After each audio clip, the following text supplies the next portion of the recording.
Meaning of flea-bitten. Flea-bitten.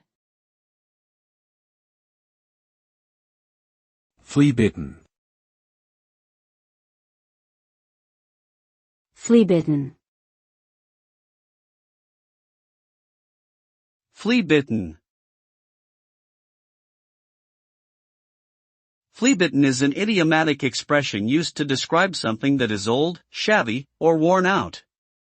The term originally referred to animals, particularly horses, that had been bitten by fleas so many times that their coats appeared spotted or discolored.